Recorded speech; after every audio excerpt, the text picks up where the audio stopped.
नमस्कार। छत्तीसगढ़ की तमाम अहम और खास खबरों के साथ, ताजा खबरों के साथ आपके साथ मैं कमरुद्दीन खान हाजिर हूं। रायपुर से एक बड़ी खबर, जहां पर सीएम भूपेश बघेल का बड़ा फैसला देखने को मिला। आज सीएम भूपेश बघेल ने अपने प्रमुख सचिव को हटा दिया है। जी हां, अपने प्रमुख सचिव के मुख्यमंत्री भूपेश बघेल ने हटा दिया है।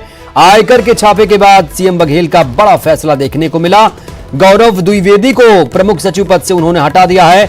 अब उनकी जगह पर सुब्रत साहू मुख्यमंत्री के अतिरिक्त प्रमुख सचिव बने हैं। 1992 बैच के आईएएस हैं सुब्रत साहू।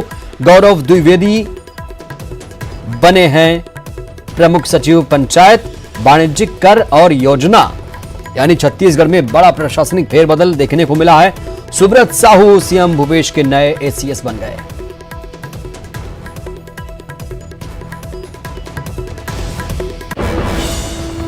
मध्य प्रदेश के सियासी हलचल के बीच छत्तीसगढ़ के सीएम भूपेश बघेल ने बीजेपी पर बड़ा हमला बोला। उन्होंने कहा कि यह सब बीजेपी का किया धरा है। ये सरकार को गिराना चाहते हैं। बीजेपी लोकतंत्र का चीरहरण करने की कोशिश कर रही है। मध्य प्रदेश ही नहीं, सभी जगह खरीद फरोख्त की जा रही है। 26 मार्च को सब कुछ क्लियर हो जाएगा। तो वहीं पूर्व सीएम रमन सिंह ने कहा, मध्य प्रदेश में सरकार अल्पमत में होने के बावजूद भी सत्तासीन रहना चाह रही है। अगर कांग्रेस सरकार में हिम्मत है तो फ्लोर टेस्ट कराएं। तो वहीं प्रदेश के स्वास्थ्य मंत्री टीएस सिंहदेव ने कहा कि अगर फ्लोर टेस्ट करना था तो राज्यपाल को 16 मार्च की जगह 17 मार्च बहुमत सिद्ध करने को कहना था।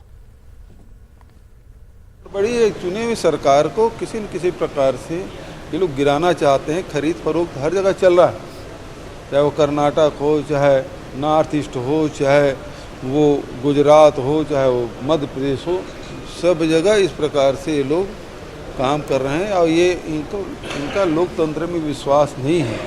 और लोकतंत्र का जो चीरहरण केंद्र में बैठे हुए भारतीय जनता पार्टी के लोग कर रहे हैं, वो बेहद निंदनीय, लोकतंत्र के लिए अच्छा नहीं है। मध्य प्रदेश में तो यही कहा जा रहा है कि आप अल्पमत में रह के सरकार में कायम रहना चाहते हो। आप में हिम्मत है तो फ्लोर टेस्ट करिए, सरकार चलाइए, और विधानसभा में बहुमत साबित कहाँ होगा ये बताइए। कोई सार्वजनिक मैदान में बहुमत साबित होगा, कोर्ट में होगा, या विधानसभा में? अंत में विधानसभा में ही इनको बहुमत साबित करना पड़ेगा। अधिकार उनका है, लेकिन 16 को क्यों? क्या ऐसी बात थी कि 17 को दे देते? तो जब ऐसा नहीं हुआ तो विधानसभा के अध्यक्ष महोदय ने अपनी वो जो परंपराएं इस प्रकार की हैं कि गवर्नर एड्रेस के बाद दूसरा बिजनेस नहीं लिया जाता, उनने उसको किया। उसके विरोध उनने चैलेंज किया है। कोरोना को लेकर छत्तीसगढ़ विधानसभा में जमकर हंगामा देखने को मिला। दरअसल कोरोना वायरस के संक्रमण से बचाव को लेकर स्वास्थ्य मंत्री टीएस सिंहदेव ने स्थगन प्रस्ताव वो लेकर आए थे, जिस पर स्पीकर चरणदास महंत ने सदन की कार्यवाही 25 मार्च तक स्थगित कर दी। इसके बाद विपक्ष ने हंगामा शुरू कर दिया। विरोध में विपक्ष ने कार्यसूची फाड़कर स्पीकर की वोट फेंकी। बीजेपी विधायक कार्यवाही स्थगित किए जाने के विरोध में गर्भगृह में धरने पर बैठ गए। विपक्ष ने सत्ता पक्ष के प्रस्ताव पर प्रश्नकाल स्थगित किए जाने को संसदीय इतिहास का काला दिन बताया। वहीं सीएम ने विपक्ष की निंदा की। पूरी दुनिया में कोरोना वायरस का प्रभाव देखा जा रहा है और ये दिनों दिन बढ़ते भी जा रहा है। भारत सरकार ने भी एडवाइजरी जारी की है और सुरक्षा में ही बचाव है। और कार्य मंत्रणा समिति की जो बैठक हुई थी, उसके उपरांत आज स्वास्थ्य मंत्री जी ने ये प्रस्ताव रखा कि कोरोना वायरस है वो ज़्यादा संपर्क में आने से फैलता है, इसलिए आज दिन भर की कार्रवाई भी स्थगित की जाए। और संसदीय कार्य मंत्री ने भी ये बातें कही, लेकिन दुर्भाग्यजनक है विपक्ष के साथियों ने आज विधानसभा अध्यक्ष के आसंदी पे कागज फेंका। ये बेहद निंदनीय है। हम लोग भी विपक्ष में थे, लेकिन कभी आसंदी पर इस प्रकार से कागज नहीं उछालते थे। पहली बार, और वो भी सीनियर विधायकों के द्वारा इस प्रकार से किया गया कृत्य है, वो बेहद। कहीं पर भी ऐसा नहीं हुआ है कि प्रश्नकाल को सरकार के प्रस्ताव पर स्थगित किया जाएगा। सरकार के प्रस्ताव पर प्रश्नकाल स्थगित नहीं होता। कार्यमंत्रणा की समिति में तय हुआ था कि आज की विधानसभा की पूरी कार्यवाही चलेगी। प्रश्न का क्या महत्व है, आसंदी के द्वारा बताया गया कि लाखों रुपए खर्च करके इस प्रदेश का, आम जनता का एक एक प्रश्न पे लाखों रुपए लगाई जाती है, खर्च होती है और उसलिए बाधित ना किया जाए, लेकिन आज सत्ता पक्ष के प्रस्ताव के बाद में उसको बाधित किया जाना निश्चित रूप से छत्तीसगढ़ में ये पहली बार हो रहा है। स्वास्थ्य मंत्री प्रस्ताव रखते हैं और संसदीय कार्य मंत्री, इसको आप प्रश्नकाल के बाद क्यों नहीं कर सकते? प्रश्नकाल को बाधित करना है। दूसरा, जब हम आप कार्य मंत्रणा के प्रतिवेदन को रख रहे थे तो हम बात करना चाह रहे थे, तो नहीं सुन रहे थे। और आपके पास प्रश्नावली आती है, कार्यसूची आती है, आप देखिए कि पूरे इतने दिन के सत्र में माननीय मुख्यमंत्री जी का एक भी ध्यानाकर्षण या एक भी क्वेश्चन डे हुआ है तो एक भी क्वेश्चन डे नहीं हुआ। किन्हीं कारणों से वह क्वेश्चन डे टाल दिया गया। संसदीय परंपराओं को लगातार यहाँ पर हत्या की जा रही है और संसदीय परंपराओं की हत्या हो, संसदीय परंपराओं को तोड़ा जाए और अध्यक्ष उसमें शामिल हो, तो मुझे लगता है कि ये हमारा दायित्व है कि ऐसे समय पर अध्यक्ष को भी हम आगाह करें। और अध्यक्ष को इसीलिए विपक्ष गुस्से में आज जो हमने किया है, आज ये छत्तीसगढ़ की उच्च परंपराओं को तोड़ने के लिए ये सत्ता पक्ष और अध्यक्ष जी विपक्ष को मजबूर कर रहे हैं और इसलिए विपक्ष इस बात के ऊपर में विचार कर रहा है कि अध्यक्ष जी के खिलाफ अविश्वास प्रस्ताव लाए। विधानसभा में नेता प्रतिपक्ष धर्मलाल कौशिक और बीजेपी के विधायकों ने प्रस्ताव सौंपा। बीजेपी के विधायकों ने विधानसभा अध्यक्ष के खिलाफ अविश्वास प्रस्ताव विधानसभा के प्रमुख सचिव को सौंपा। तो वहीं राज्य सरकार के कैबिनेट मंत्री शिव कुमार डहरिया ने कहा कि सदन में हम सभी तरह के टेस्ट के लिए तैयार हैं। सारे घटनाक्रम से आपको वाकिफ कराए थे और हमने कहा था कि हमारे पास अब कोई दूसरा विकल्प नहीं है, इसलिए अविश्वास प्रस्ताव देना पड़ेगा। और हम लोगों ने तय किया और तय करने के बाद में आज अध्यक्ष जी के खिलाफ में अविश्वास प्रस्ताव की सूचना सचिवालय को हमने दे दिया है, सेक्रेटरी को, और जो तारीख अब तय होगी उस पर हम चर्चा करेंगे और चर्चा करने के लिए हम लोग तैयार हैं। हम विपक्षी दल हैं तो विपक्षियों को बोलने का अवसर देना चाहिए, क्योंकि ये हमारा अधिकार है। पर यहाँ पर नई परंपरा लाई जा रही है कि हमें विपक्षियों को दबाया जा रहा है, उनकी आवाज़ को दबाने का प्रयास और सदन के माध्यम से, विधानसभा अध्यक्ष के माध्यम से किया जा रहा है। इसलिए हम सब ने निर्णय लिया है कि हम विधानसभा अध्यक्ष के खिलाफ अविश्वास लेके आए। सरकार का काला दिन छत्तीसगढ़ की विधानसभा, जिससे छत्तीसगढ़ की विधानसभा की मर्यादा कम होती है, इसके विरोध में हम लोगों ने हाउस के अंदर वेल में गए, फिर वॉकआउट भी किया। हमारा विपक्ष जो है छत्तीसगढ़ में कई कीर्तिमान स्थापित कर रहा है। अब वो कह रहे हैं कि अध्यक्ष के खिलाफ हम अविश्वास प्रस्ताव लाएंगे, तो एक और विपक्ष यहाँ छत्तीसगढ़ में एक नया कीर्तिमान भी स्थापित करेगा अध्यक्ष जी के खिलाफ इस तरह अविश्वास प्रस्ताव लाके। हम उनका स्वागत करते हैं, आए उनको सदन में अविश्वास प्रस्ताव लाए, हम लोग देखते हैं कैसे अविश्वास प्रस्ताव। अब बात कोरोना की। प्रदेश के स्वास्थ्य मंत्री ने कोरोना वायरस की बारीकियों को समझाया कि आखिर समय रहते इस पर समझदारी से नियंत्रण नहीं किया गया तो हालात खराब हो सकते हैं, इसलिए सभी लोग अपने आप को सुरक्षित रखें। ये देखिए अमेरिका का ग्राफ है, 22 तारीख से 22 जनवरी से प्रभावित होना चालू हुआ और उन्होंने एहतियात मेरे अनुसार, अनुमान मेरा है कि नहीं बरता। तो अमेरिका में क्या हुआ आप देखिए, फ्लैट सब ठीक है, कुछ नहीं होगा, हमारे यहाँ कुछ नहीं होगा। जब हुआ तो कैसे स्पाइक हुआ। आप इसके आगे देखिए कि संक्रमण अगर होता है, ये ब्राउन बिंदु जो है ये संक्रमित व्यक्ति है और ये कैसे फैलता है इसको देखिए। ये रैंडम पार्टिकल है कि एक व्यक्ति का चलने का दायरा कैसा होता है। एक व्यक्ति हर जगह तो नहीं जाएगा, लेकिन एक व्यक्ति इतने जगह गया, उतने लोग उतने जगह गए, उतने में से लोग इतने जगह गए, ये कैसे फैलता है। अगर आपने पाबंदी की कि नहीं इधर के लोग इधर रहेंगे, इधर के लोग इधर रहेंगे, तो कैसा होगा।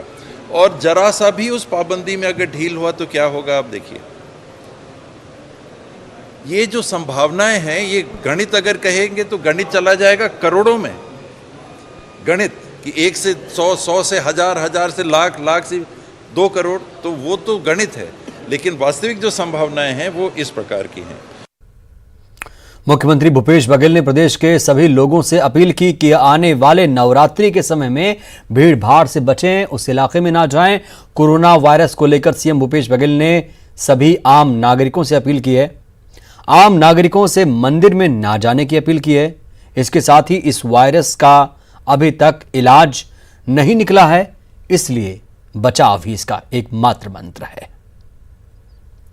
बहुत भीड़ ना करें, एक एक करके जाएं, सबकी आस्था है, आस्था से जुड़ा हुआ मामला है, लेकिन भीड़ बहुत होगी और पसीना ज़्यादा निकलेगा शरीर में, मंदिरों में, पहाड़ में चढ़ेंगे तो संभावनाएं बढ़ जाती है। तो इसलिए थोड़ा सा इससे, क्योंकि अभी तक कोई इसका इलाज निकला नहीं है, तो इसलिए हम लोगों को सुरक्षा बहुत जरूरी है। सर, राजनांदगांव में भी कोरोना वायरस को लेकर सतर्कता बरती जा रही है। इसी कड़ी में आगामी नवरात्रि पर्व पर डोंगरगढ़ में मां बमलेश्वरी मंदिर में लगने वाले मेले को लेकर बैठक की गई, जिसमें कोरोना वायरस से श्रद्धालुओं को बचा कर रखने के लिए सभी विभागों की जिम्मेदारी तय की गई। वहीं मां बमलेश्वरी मंदिर में यथावत पूजा अर्चना की जाएगी, लेकिन आने वाले श्रद्धालुओं को सतर्कता बरतने की सख्त हिदायतें दी जा रही हैं। आप बोल रहे हैं तो उसको एक बार चेक कर लीजिए, उसका का वेरिफिकेशन हो सकता है। प्रशासन द्वारा जो कोरोना वायरस को लेकर के कैसे इससे बचा जाए, आने वाले दर्शनार्थी आपस में भीड़ के कारण ये फैले ना, विशेष करके महाराष्ट्र पे ज़्यादा जोर दिया गया है कि महाराष्ट्र से आने वाले दर्शनार्थी तो ज़्यादा ध्यान दिया जाए, क्योंकि वहाँ ज़्यादा तादाद में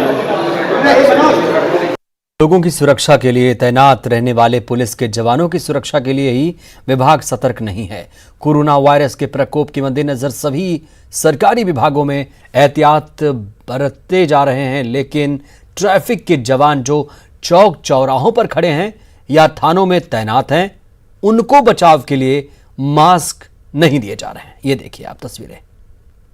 पुलिस और ट्रैफिक विभाग के जवान दिन भर चौक चौराहों में ड्यूटी करते हैं, लेकिन उनकी सुरक्षा को लेकर विभाग द्वारा ध्यान नहीं दिया जा रहा है। किसी भी ट्रैफिक के जवान या पुलिस के जवानों को मास्क नहीं दिया गया है, जबकि कुछ दिनों पहले पुलिस द्वारा कहा गया था कि करीब 400 मास्क बांटे गए हैं। लेकिन हमने शहर के अलग अलग चौक चौराहों का जायजा लिया है, चाहे वो तेलीबांधा चौक हो या फिर घड़ी चौक हो और ये शास्त्री चौक है, कहीं पर भी कोई भी जवान जो है नज़र नहीं आ रहा है मास्क पहने हुए। जाहिर तौर पर कोरोना से बचाव के लिए पूरे देश भर में एहतियात बरते जा रहे हैं। छत्तीसगढ़ में भी सरकार ने एहतियातन बहुत सारे कदम उठाए हैं, चाहे वो शॉपिंग मॉल्स को बंद करने की बात हो, सिनेमा घरों को बंद करने की बात हो या फिर स्कूल कॉलेज को बंद करने की बात हो। तमाम तरह के एहतियात सरकार द्वारा बरतने की बात कही जा रही है, लेकिन पुलिस विभाग जिसके कंधों पर लोगों की जिम्मेदारी होती है, महत्वपूर्ण जिम्मेदारी है लोगों को बचाने की, उस विभाग में अभी तक इस तरीके से दिखाई नहीं दे रहा है कि मास्क देकर लोगों को किसी तरीके से बचाव के लिए, उन पुलिसकर्मियों को बचाव के लिए कोई पहल की जा रही हो। कैमरामैन सुरेश पासी के साथ राघवेंद्र साहू, न्यूज़ 18 छत्तीसगढ़, रायपुर। तो कोरोना वायरस को लेकर पूरे प्रदेश में अलर्ट है। स्कूल कॉलेजों की बात करें तो स्कूल कॉलेजों में पहले से ही छुट्टी हो चुकी है। अब शासकीय कार्यों के साथ साथ आम कामकाज पर कोरोना वायरस का असर देखने को मिल रहा है। चॉइस सेंटरों में अमूमन काफी लोग आते हैं, मगर अब वायरस का खौफ लोगों के मन में साफ दिख रहा है। हुआ है क्योंकि आम पब्लिक जो है, जो अपना काम आसानी से करा सकती थी, वो कोरोना वायरस के नाम पे घर से निकलना ही बंद कर दिया गया है। घरों के बाहर भी लोगों को अभी ये मुहिम चलानी चाहिए कि सैनिटाइजर या हैंड वॉश की पद्धति चलाएं कि घर के अंदर जो भी जाए, घर का बंदा, वो भी हाथ धोकर जाए, हाथ धोकर आए। तो स्वच्छता अगर सही रखेंगे तो कोरोना वायरस के लक्षण मुझे नहीं लगता कि कोई प्रभाव डाल सकेंगे अगर स्वस्थ है। रायपुर से बड़ी खबर यह है कि कोरोना वायरस के अब तक 79 संदिग्ध मरीज मिले हैं। 79 में से 77 के रिपोर्ट नेगेटिव पाए गए हैं। माफ कीजिएगा, 89 में से 77 के रिपोर्ट नेगेटिव पाए गए हैं और 5 सैंपलों का रिपोर्ट आना बाकी है। आज 10 संदिग्धों के ब्लड सैंपल की जांच हुई है। कुल 63 संदिग्धों को होम आइसोलेशन पर रखा गया। 23 लोगों का सर्विलांस पूरा हुआ। तो 89 में से 77 के रिपोर्ट नेगेटिव पाए गए। वक्त एक छोटे से ब्रेक का।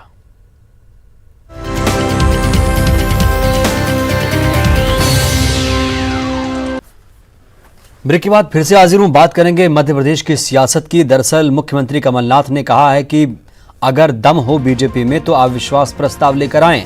अब इसी अविश्वास प्रस्ताव पर पलटवार किया है नरोत्तम मिश्रा ने। उन्होंने कहा, झूठ बोल रहे हैं मुख्यमंत्री कमलनाथ, बीजेपी ने अविश्वास प्रस्ताव नहीं दिया। अविश्वास प्रस्ताव की लाइनें अलग होती हैं। अविश्वास प्रस्ताव में आरोप लगाए जाते हैं। बेंगलुरु में ठहरे विधायकों पर भी नरोत्तम मिश्रा ने बोला। उन्होंने कहा विधायक उनके हैं, वह छुड़ाएं, बहुमत है तो साबित करें कमलनाथ। सुनिए तफसील से क्या कुछ कहा।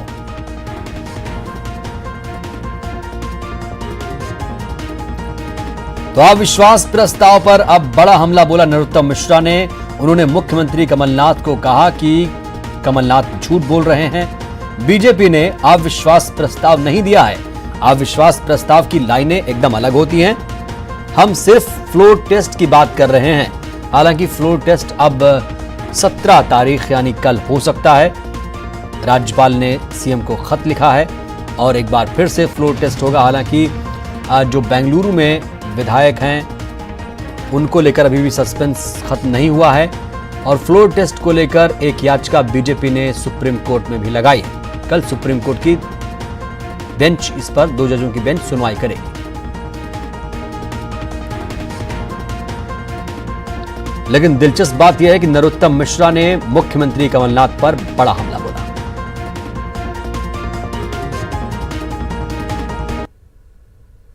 कि आज भारतीय जनता पार्टी ने अविश्वास प्रस्ताव पेश किया है। आप कृपा करके अविश्वास प्रस्ताव ले आइए जो आज ये लाए हैं और फ्लोर टेस्ट हो जाएगा। एक नया झूठ आ गया कि हम अविश्वास लेके आए। हमने कोई अविश्वास का नोटिस नहीं दिया। अविश्वास का नोटिस जो दिया जाता है उसमें आरोप लगाए जाते हैं, उसमें प्रमाण दिया जाता है, उसकी लाइनें अलग होती हैं। हमने तो जो महामहिम ने विश्वास का मत हासिल करने के लिए इनको कहा था, एक नया झूठ आ गया कि हम अविश्वास तो अविश्वास प्रस्ताव को लेकर अब यहां पर आरोप प्रत्यारोप लगाए जा रहे हैं। अविश्वास प्रस्ताव पर नरोत्तम मिश्रा ने साफ कहा कि मुख्यमंत्री कमलनाथ झूठ बोल रहे हैं। बीजेपी ने अविश्वास प्रस्ताव नहीं दिया है। अविश्वास प्रस्ताव की लाइनें अलग होती हैं। तो आपको बता दें फ्लोर टेस्ट को लेकर लगातार सियासत चल रही है और इसी पर चर्चा के लिए बातचीत करने के लिए ज्यादा जानकारी के साथ हमारे सहयोगी शरद श्रीवास्तव जुड़ चुके हैं भोपाल से। शरद, अब अविश्वास प्रस्ताव को लेकर एक टकराव देखने को मिल रहा है, आरोप प्रत्यारोप लगाए जा रहे हैं। कमलनाथ कह रहे हैं कि अगर बीजेपी में दम है तो अविश्वास प्रस्ताव लेकर आए। नरोत्तम मिश्रा ने कहा कि मुख्यमंत्री झूठ बोल रहे हैं, कोई अविश्वास प्रस्ताव हमारी तरफ से नहीं आया। हाँ बिल्कुल, देखिए आपने सही कहा है। आप दरअसल जब मुख्यमंत्री राज्यपाल से मिलने गए थे तो उनसे मिलने के बाद वो बाहर निकले और उन्होंने कहा कि बीजेपी अगर ऐसी कोई बात है तो अविश्वास प्रस्ताव लेकर आए और उन्होंने ये भी कहा कि आज वो लेकर भी आए। तो इस बात का जो खंडन है वो दरअसल बीजेपी की ओर से किया गया है। विधानसभा में बीजेपी की ओर से जो मुख्य सचेतक हैं और पूर्व मंत्री हैं बीजेपी के विधायक नरोत्तम मिश्रा, उन्होंने कहा है कि बीजेपी ने कोई अविश्वास प्रस्ताव नहीं दिया है सरकार के खिलाफ में और उनकी ओर से जो आरोप लगाए जा रहे हैं लगातार के विधायकों को बंधक बनाया गया है या किसी और तरह के, वो आरोप पूरे तरीके से निराधार हैं। और उन्होंने ये भी कहा है कि अगर ऐसी कोई बात है तो उन विधायकों को छुड़ाएं और वो अपना जो बहुमत है वो साबित करें। तो कह सकते हैं कि अब एक तरीके से जो बयानों के दौर हैं, आरोप प्रत्यारोप के दौर हैं, वो लगातार जारी हैं और अब देखना होगा कि कल आखिरकार मध्य प्रदेश में क्या स्थिति बनती है बहुमत को लेकर। जी बिल्कुल, वो तो स्थिति कल हो सकती है स्पष्ट हो जाए शरद, लेकिन यहाँ पर जिस तरह से टकराव देखने को मिल रहा है, आपको लगता है कि अब आने वाला जो मध्य प्रदेश में सियासत है वो किस तरफ जा रहा है? हालांकि इसका रुख कोई भाप नहीं पा रहा है। कल की तारीख शरद बात करूं, कल की तारीख बहुत अहम है। सुप्रीम कोर्ट में बीजेपी की याचिका पर सुनवाई है और राज्यपाल ने भी सीएम को खत लिख दिया है फ्लोर टेस्ट के लिए। अब बिल्कुल देखिए आपने सही कहा है, कल का दिन काफी महत्वपूर्ण होगा इस लिहाज से क्योंकि गवर्नर ने कहा है कि कमलनाथ सरकार 17 तारीख तक, क्योंकि उनका कहना था कि वैसे तो उन्होंने 16 तारीख को ही कहा है लेकिन 16 तारीख को बहुमत हासिल नहीं किया गया है, लिहाजा 17 तारीख की जो म्याद है वो गवर्नर की ओर से दी गई और अपने खत में उन्होंने ये भी लिख दिया है कि अगर बहुमत साबित नहीं किया जाता है तो फिर ये मान लिया जाएगा कि सरकार के पास बहुमत नहीं है। ये गवर्नर के खत की बड़ी लाइनें हैं। हालांकि इसी बीच में कल सुप्रीम कोर्ट में भी सुनवाई होनी है इस पूरे मामले को लेकर। तो देखना होगा कि सुप्रीम कोर्ट की ओर से आखिरकार क्या रूलिंग आती है, क्या फैसला आता है, और उसके बाद ही ये तय होगा कि मध्य प्रदेश की जो सरकार है, कमलनाथ की सरकार है, उसका राजनीतिक भविष्य क्या होता है। बिल्कुल, ये जानते हुए शरद की कोरोना के कारण जो विधानसभा की कार्यवाही स्थगित हुई है 26 मार्च तक, ऐसे में अब राज्यपाल का ये खत, ये चिट्ठी देखते हैं और सुप्रीम कोर्ट के फैसले पर हालांकि निगाहें टिकी रहेंगी। बहुत बहुत शुक्रिया शरद आपका। तो बीजेपी ने, आपको बता दें, एक पॉइंट यहाँ पर क्लियर की है कि हमारी तरफ से कोई अविश्वास प्रस्ताव नहीं लाया गया है, उसकी लाइनें बेहद अलग होती हैं। हम तो सिर्फ और सिर्फ फ्लोर टेस्ट की मांग कर रहे हैं।